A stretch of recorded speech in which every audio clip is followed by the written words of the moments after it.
रखैल भाग 1। रात का सन्नाटा था। गांव की गलियों में हल्की हल्की हवा बह रही थी और चांद की चांदनी खेतों पर बिखरी हुई थी। मिट्टी की खुशबू में एक सुकून था, जैसे जिंदगी यहाँ अब भी अपने मासूम चेहरे के साथ मुस्कुराती हो। इसी गांव के एक छोटे से घर में रहती थी राधा, सीधी सादी मासूम सी लड़की जिसकी आंखों में सपनों की चमक थी। उसकी हंसी में बचपन की चंचलता और दिल में भविष्य के सुनहरे सपने बसे हुए थे। राधा अपने माता पिता की इकलौती संतान थी और उसकी दुनिया बस उतनी ही बड़ी थी जितना उसका गांव, खेत, तालाब और घर की चौखट।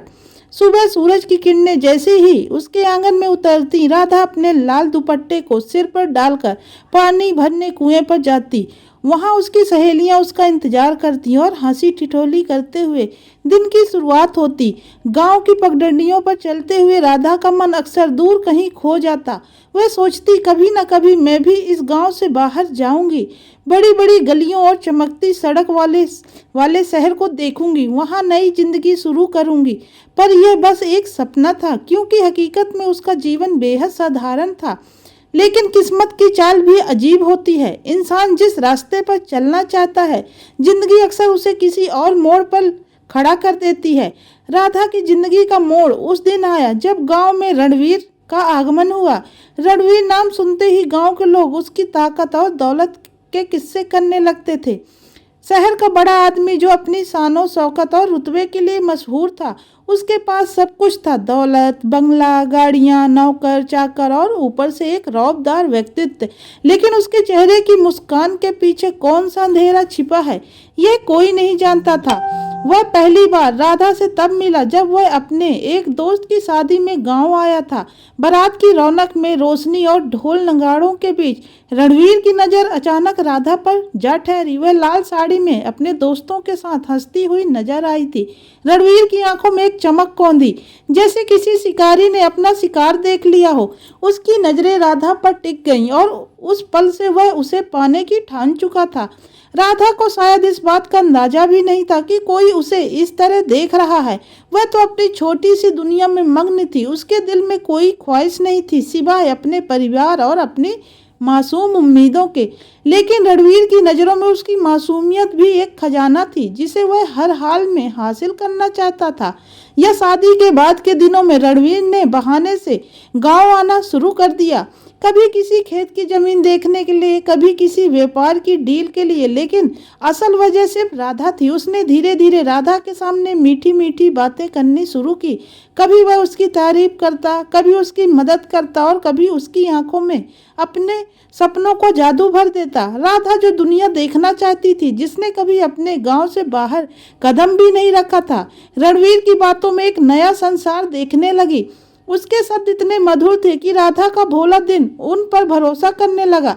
रणवीर ने उसे शहर की चमक दमक के किस्से सुनाए, बड़ी बड़ी गलियां, ऊंची ऊंची इमारतों और ऐशो आराम की जिंदगी की तस्वीरें खींच कर दिखाई। धीरे धीरे राधा का मन उसके सपनों में खोने लगा।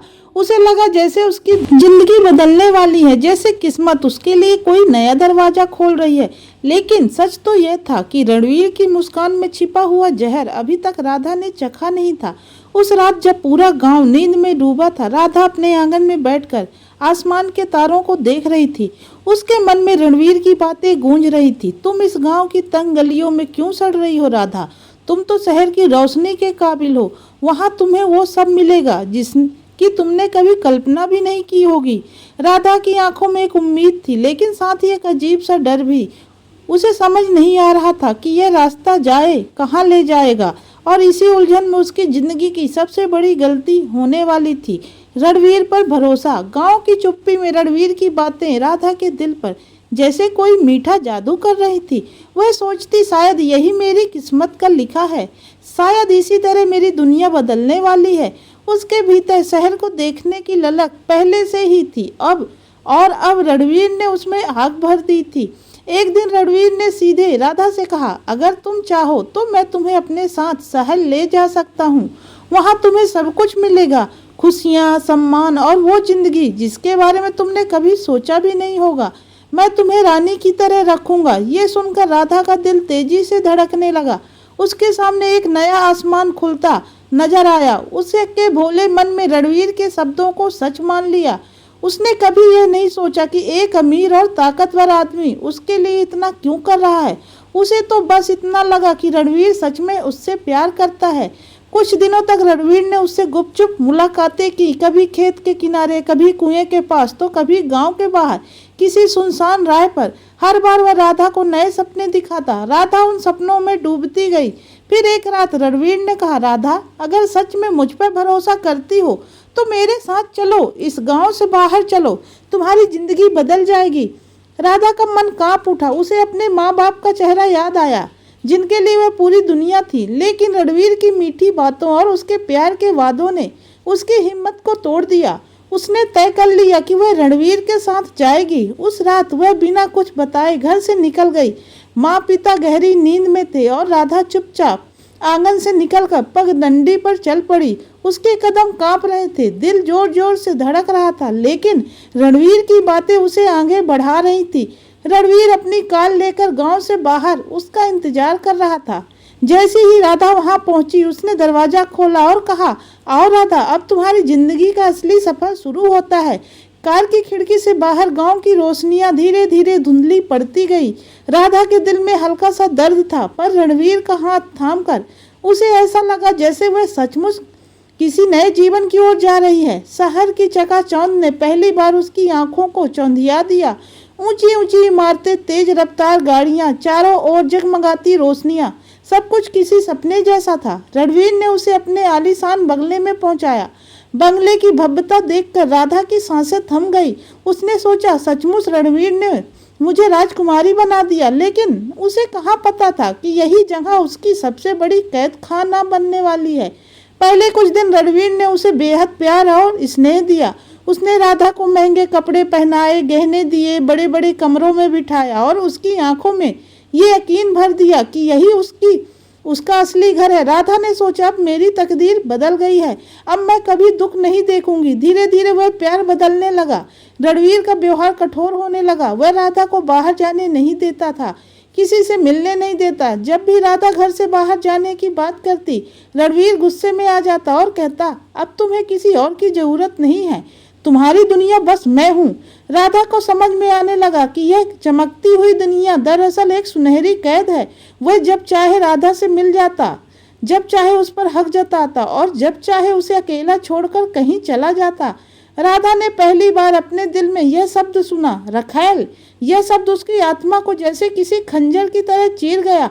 उसने सोचा था कि रणवीर का प्यार उसे एक नया जीवन देगा, लेकिन असल में वह सिर्फ एक खिलौना बन चुकी थी। उस रात जब वह अपने कमरे के कोने में बैठी रो रही थी, दीवार उसके आंसुओं की गवाह थी। बाहर हवाएं तेज से बह रही थी, पर उसकी चीखें उस बंगले की मोटी दीवारों से टकराकर रह गईं। राधा ने पहली बार महसूस किया कि उसके सपने अब राख हो चुके हैं। राधा के लिए शहर की चमक अब बुझ चुकी थी। जिस बंगले को देखकर उसने सोचा था कि यह उसका महल है, अब वही उसके लिए लोहे की सलाखों वाला कैद खाना बन चुका था। वह बंगला जितना बड़ा था, राधा का मन उतना ही छोटा और घुटता हुआ लगने लगा।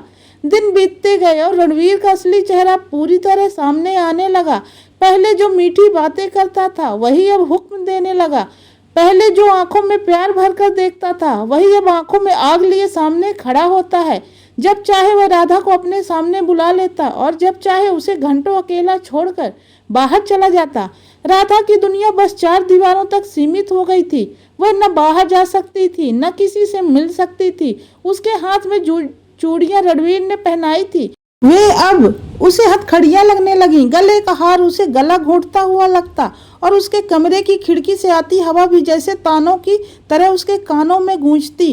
तुम अब सिर्फ रखैल हो। राधा ने कई बार हिम्मत जुटाकर रणवीर से कहा, मुझे जाने दो, मैं अपने माँ बाप के पास लौटना चाहती हूँ, मैं इस कैद में नहीं रह सकती। लेकिन हर बार रणवीर का जवाब ठंडा और निर्मम होता, तुम अब मेरी हो, हमेशा मेरी रहोगी, तुम्हें कहीं जाने की इजाजत नहीं है। उसकी हर विनती रणवीर की हंसी में दब जाती, उसकी हर चीख रणवीर के कदमों की आहट से कांप जाती। और हर रात जब वह अकेली अपने कमरे के कोने में बैठकर रोती, तो उसे लगता जैसे उसकी आत्मा धीरे धीरे मर रही है। राधा के लिए अब हर दिन एक सजा था। सुबह का सूरज उसे कैद की तरह लगता और रात का अंधेरा उसकी तन्हाई को और गहरा कर देता।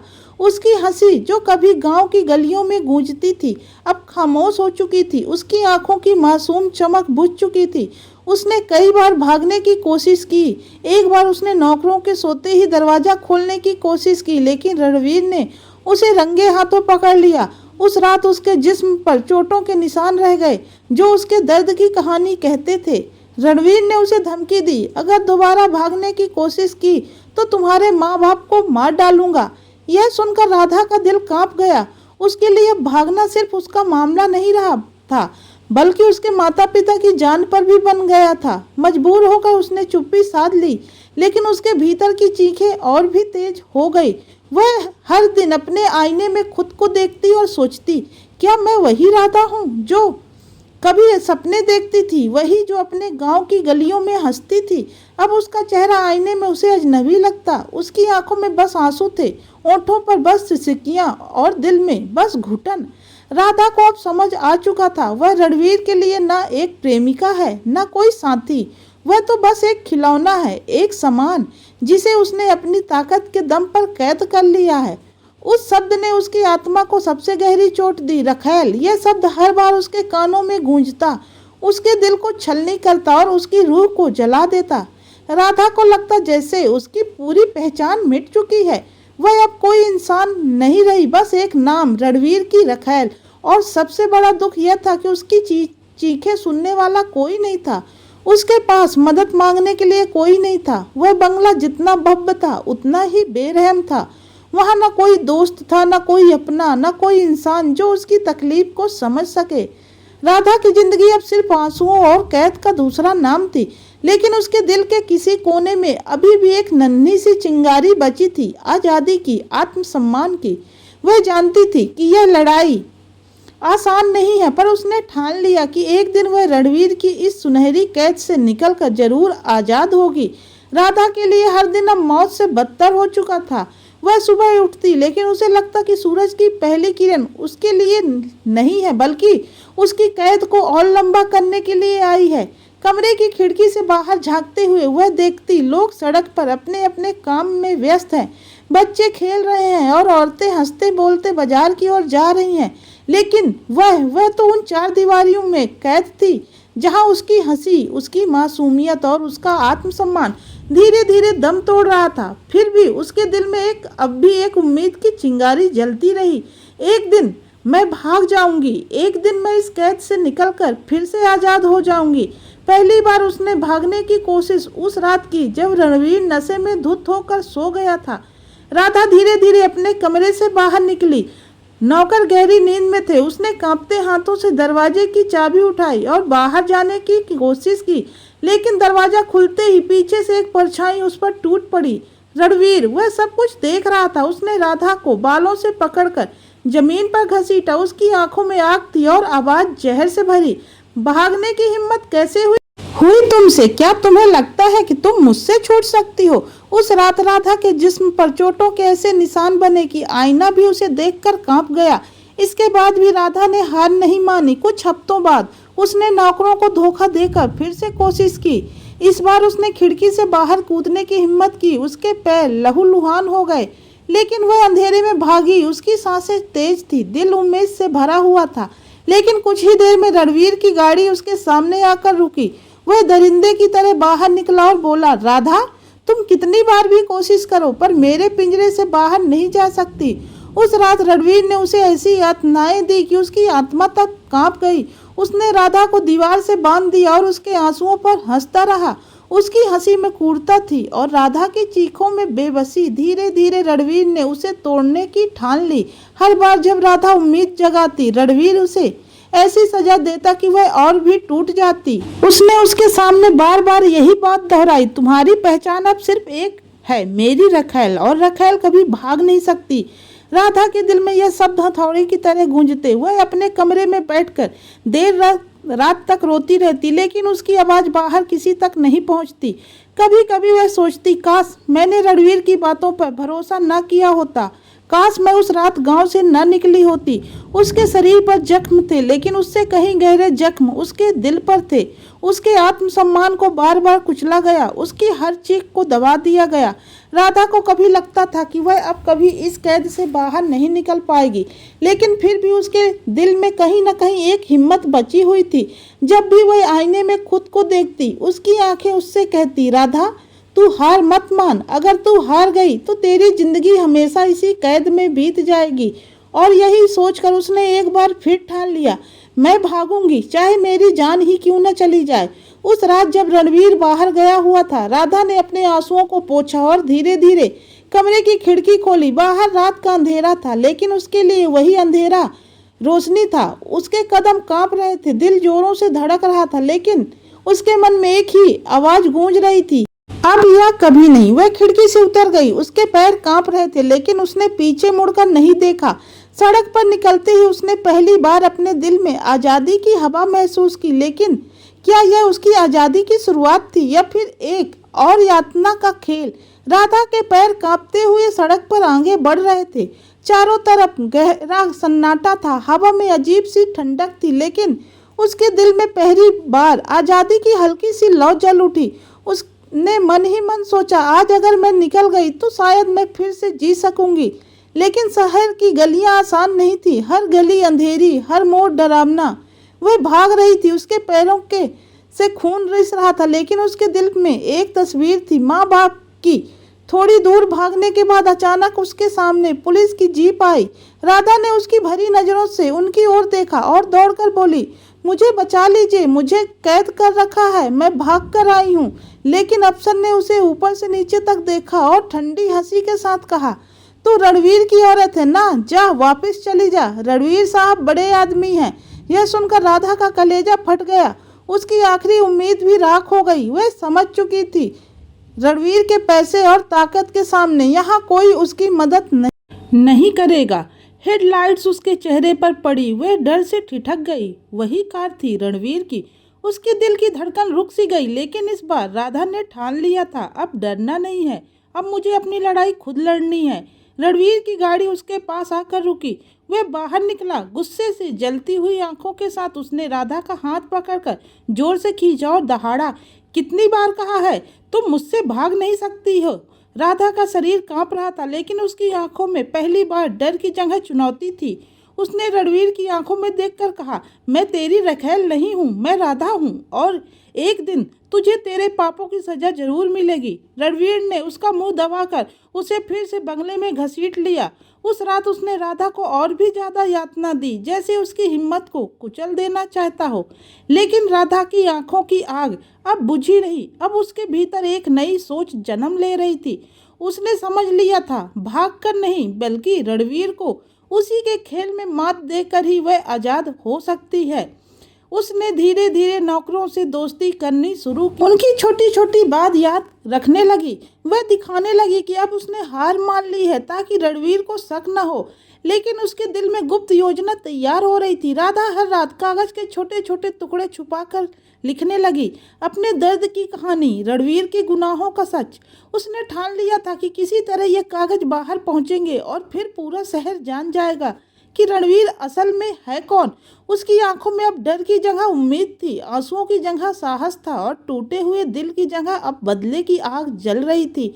राधा ने खुद से वादा किया, अब मैं सिर्फ जीने के लिए नहीं बल्कि रणवीर जैसे शैतान को बेनकाब करने के लिए जीऊंगी। राधा अब वही मासूम लड़की नहीं रही जो रणवीर की मीठी बातों में फंस गई थी।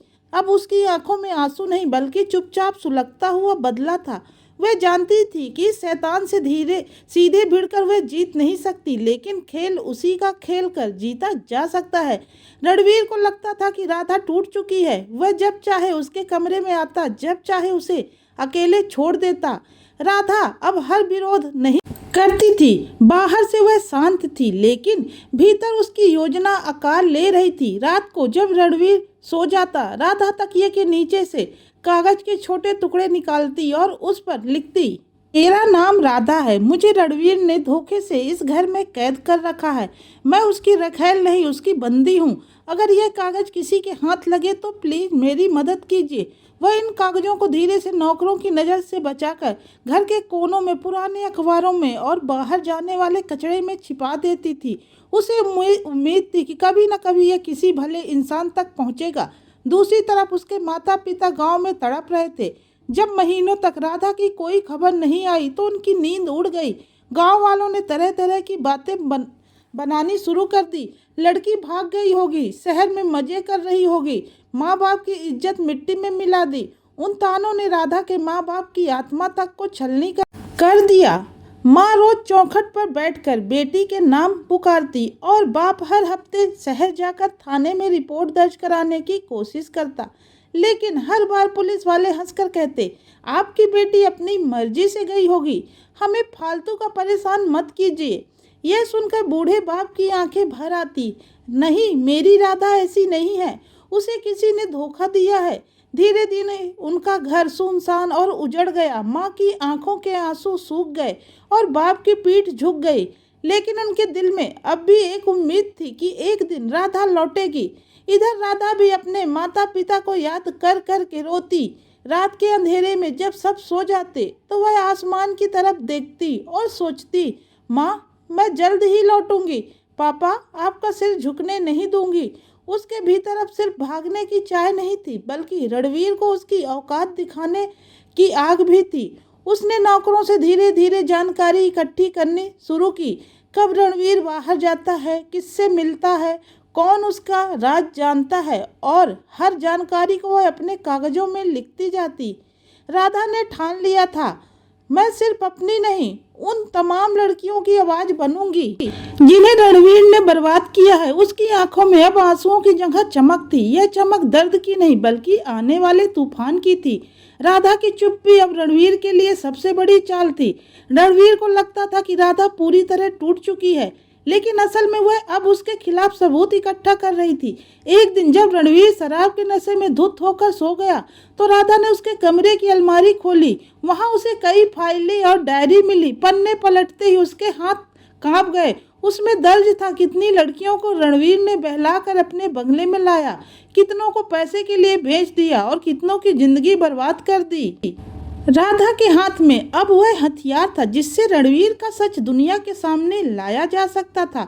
उसने डायरी के कुछ पन्ने चुपके से फाड़ लिए और अपने कपड़ों में छिपा लिए। दूसरी तरफ गांव में राधा के माता पिता अब भी अपनी बेटी को खोज में भटक रहे थे। एक दिन डाकिया उनके दरवाजे पर आया और बोला, यह कागज आपके घर के बाहर पड़ा मिला, शायद आपकी बेटी का हो। बूढ़े बाप ने कांपते हाथों से कागज खोला। उस पर लिखा था, मेरा नाम राधा है, मुझे रणवीर नाम का आदमी बंधक बनाकर रखे हुए है। वह मुझे अपनी रखैल कहता है। कृपया पुलिस तक मेरी आवाज़ पहुंचाइए। माँ बाप ये पढ़कर फूट फूट कर रो पड़े। अब उनके पास अपनी बेटी की सच्चाई थी। वे तुरंत पुलिस स्टेशन पहुंचे और थानेदार की टेबल पर कागज पटक दिया।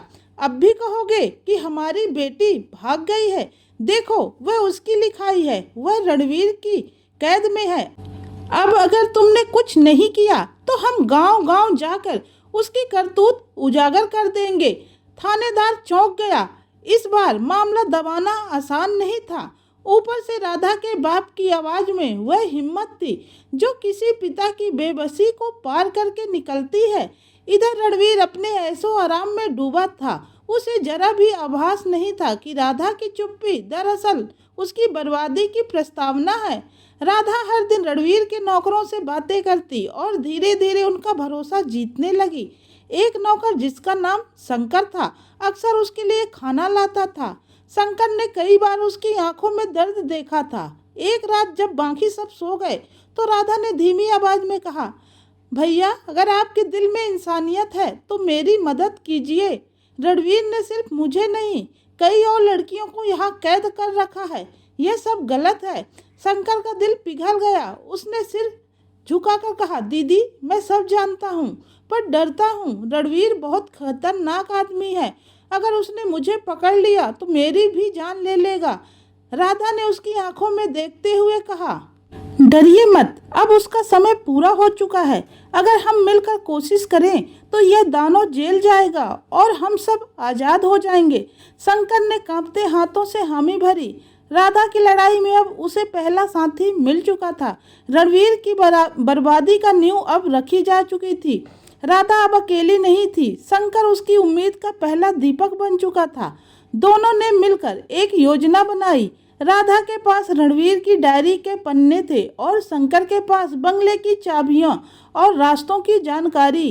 रात को जब सब सो जाते, शंकर चुपके से राधा के कमरे के दरवाजे का ताला खोल देता। दोनों धीरे धीरे बंगले के उस हिस्से में पहुंचे जहां और लड़कियां कैद थी। उन कमरों में सिसकियां और दबी हुई चीखें सुनाई देती थी। राधा का दिल टूट गया जब उसने उन लड़कियों की हालत देखी। किसी की कलाई पर रस्सी के निशान थे, किसी के चेहरे पर डर और भूख की लकीरें थी।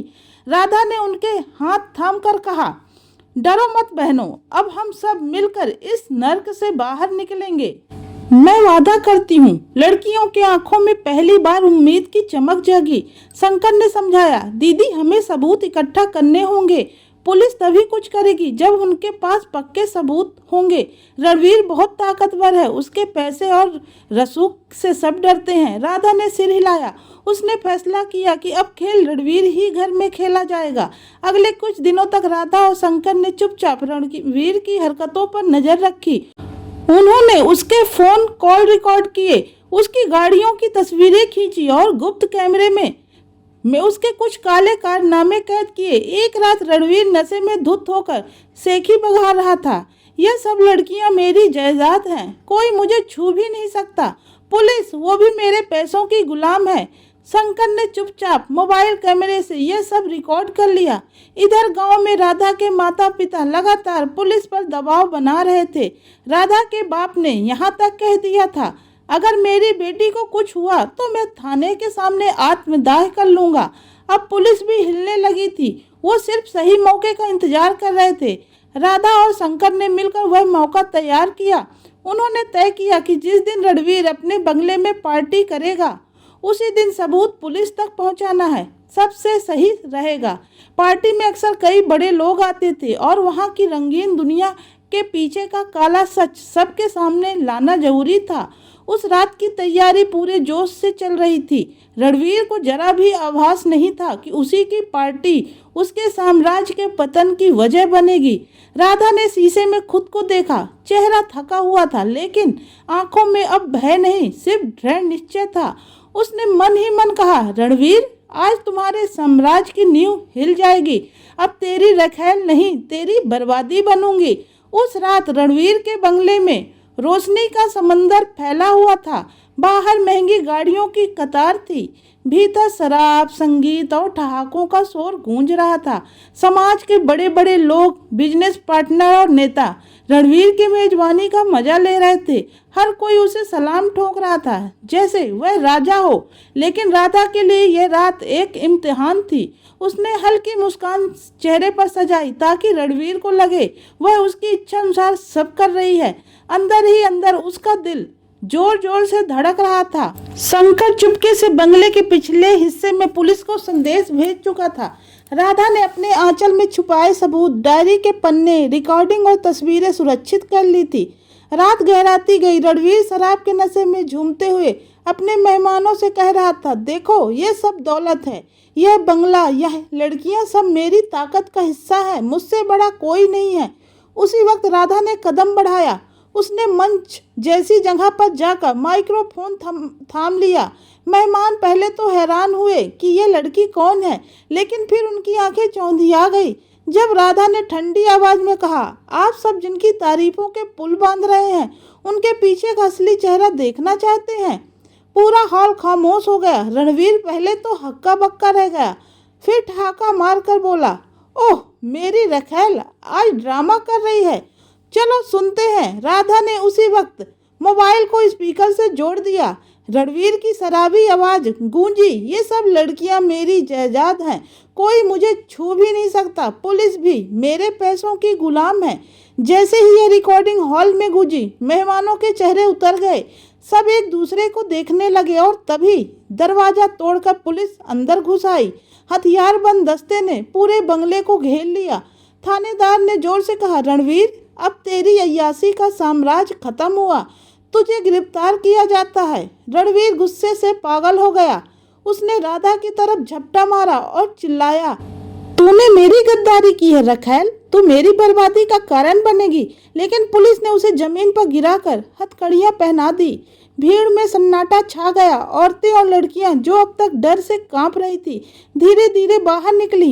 उनकी आंखों में आंसू थे, लेकिन ये आंसू डर के नहीं, राहत के थे। राधा मंच पर खड़ी कांप रही थी, लेकिन उसके चेहरे पर संतोष की हल्की मुस्कान थी। उसने मन ही मन कहा, आज मेरी सिसकियां नहीं, मेरी जीत गूंजेगी। रणवीर हथकड़ियों में जकड़ा हुआ था, फिर भी उसकी आंखों में अहंकार की आग जल रही थी। लेकिन इस बार उसकी घमंडी ताकत और पैसे के सारे घमंड को पुलिस की सख्ती ने तोड़ दिया। उसकी चीखें और धमकियां अब किसी को डराने के बजाय तमाशा लग रही थी। राधा नीचे उतरी और उन कमरों की तरफ भागी जहां और लड़कियां कैद थी।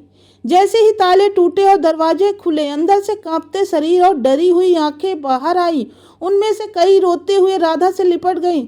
तू हमारी फरिश्ता है, अगर तू ना होती तो हम कभी आजाद ना हो पाते। राधा की आंखें भर आई। उसने उनका माथा चूमते हुए कहा, नहीं बहनों, मैं अकेली कुछ नहीं हूँ, यह हमारी साझा लड़ाई थी। आज हम सबने मिलकर इस दानव को हराया है। गांव में खबर फैलते ही लोगों की भीड़ जमा हो गई। वही लोग जिन्होंने कभी राधा के माता पिता को ताने दिए थे, अब सिर झुकाए खड़े थे। राधा के माँ बाप दौड़ते हुए आए और अपनी बेटी को गले से लगा लिया। माँ की आंखों से आंसू लगातार बह रहे थे, लेकिन इस बार ये आंसू दर्द के नहीं बल्कि राहत और गर्व के थे। पिता ने सबके सामने ऊंची आवाज में कहा, यह मेरी बेटी है जिसने अपनी जिंदगी दांव पर लगाकर कई जिंदगियां बचाई हैं। अब कोई इसे रखैल कहने की हिम्मत मत करना, यह शेरनी है। भीड़ में तालियां गूंज उठी। पुलिस ने बयान लिया, सबूत इकट्ठे किए और रणवीर को जेल भेजा दिया गया। अखबारों में अगले दिन सुर्खी थी, ताकतवर कारोबारी रणवीर की गिरफ्तारी के बाद मीडिया में तूफान मच गया। हर अखबार और चैनल पर बस एक ही नाम गूंज रहा था, रणवीर, दौलत का साम्राज्य और हवस का काला चेहरा। लेकिन इस तूफान में सबसे ज्यादा टूट चुकी थी रणवीर की पत्नी संध्या। संध्या ने हमेशा रणवीर को सफल कारोबारी और समाज सेवी के रूप में देखा था। उसकी आंखों में वही चमकती शख्सियत थी जो दान देता था, गरीबों की मदद करता था और समाज में इज्जत पाता था। उसे यकीन ही नहीं होता था कि वही आदमी पर्दे के पीछे इतना बड़ा दरिंदा था। वह पुलिस स्टेशन पहुंची रणवीर से मिलने। रणवीर हथकड़ी में जकड़ा, थका हुआ और बिखरा हुआ दिख रहा था। संध्या की आंखों में आंसू थे, लेकिन उनमें प्यार नहीं, सवाल और नफरत थी। रणवीर, वह कांपती बोली, क्या ये सब सच है? क्या तूने सचमुच उन मासूम लड़कियों की जिंदगी तबाह की है? रणवीर ने ठहाका लगाया, तुम औरतें समझती क्या हो? ये सब मेरा हक था। पैसा, ताकत और औरतें, ये सब एक मर्द की जायदाद है। संध्या के पैरों तले जमीन खिसक गई। उसने रणवीर की ओर थूकते हुए कहा, नहीं रणवीर, तू मर्द नहीं, एक हैवान है। औरतें जायदाद नहीं होती। आज मुझे शर्म आती है कि मैंने तुझे पति कहा। उसके बाद संध्या पीछे मुड़ी और पुलिस से कहा, इस आदमी के लिए कोई सिफारिश मत करना, इसे उसकी सजा मिलनी ही चाहिए। वहीं दूसरी तरफ गांव का समाज भी धीरे धीरे बदल रहा था। जो लोग पहले राधा और उसके माता पिता को ताने मारते थे, अब वही लोग उसके साहस की मिसाल देने लगे। स्कूलों में अध्यापक राधा की कहानी सुनाते ताकि बच्चियां हिम्मत सीखें। गांव की औरतें आपस में बैठकर चर्चा करती, अगर राधा जैसी बेटी हमारा गर्व बन सकती है तो अब हम अपनी बच्चियों को डर में क्यों रखें। राधा ने महसूस किया कि उसकी लड़ाई सिर्फ उसकी नहीं रही बल्कि एक आंदोलन का रूप ले चुकी थी। संध्या भी धीरे धीरे राधा के पास आई। उसने राधा का हाथ पकड़कर कहा, मैं रणवीर की पत्नी थी, लेकिन तुम रणवीर की असली सच्चाई सामने लाने वाली हो। तुम्हारा साहस ही उसकी असली जीत है। राधा ने उसकी आंखों में देखा और शांत स्वर में कहा, दीदी, रणवीर ने हमें तोड़ने की कोशिश की, लेकिन औरतें जब साथ आती हैं तो वो किसी भी हैवान से बड़ी ताकत बन जाती हैं। संध्या ने पहली बार सिर झुकाकर हामी भरी। यह वही पल था जब समाज की दीवारें दरकने लगी। औरत समझने लगी कि उनकी चुप्पी ही उनके जुल्म का कारण बनती है। और अब राधा का नाम साहस और बदलाव की पहचान बन चुका था। रणवीर अब जेल की सलाखों के पीछे सड़ रहा था। उसकी शानो शौकत, उसका अहंकार और उसका साम्राज्य सब राख में बदल चुका था।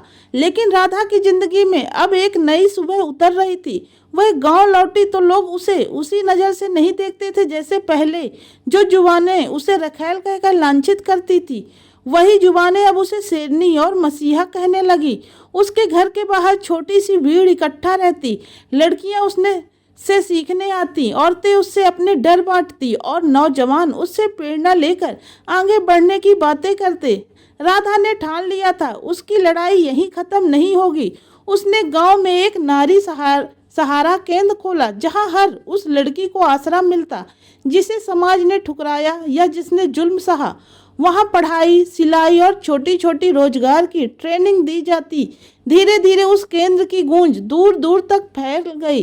अखबारों ने लिखा, जिसे समाज ने रखैल कहकर ठुकराया था, वही आज औरतों की आवाज बन गई है। एक शाम राधा अपने आंगन में बैठी आसमान की ओर देख रही थी। ठंडी हवा उसके चेहरे को छू रही थी और माँ बगल में बैठी उसके बाल सहला रही थी।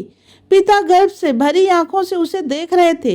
राधा ने मुस्कुराकर कहा, अब मुझे डर नहीं लगता है माँ। अब मैं जानती हूँ कि औरत की सिसकियाँ हमेशा उसकी मजबूरी नहीं होती, कभी कभी वही सिसकियाँ उसकी ताकत बन जाती हैं। माँ की आंखें भर आईं। पिता ने आशीर्वाद देते हुए कहा, बेटी तूने हमें झुकने से बचाया, तुमने हमें जीना सिखाया। अब तेरी सिसकियाँ नहीं, तेरी जीत आने वाली पीढ़ियों को राह दिखाएगी।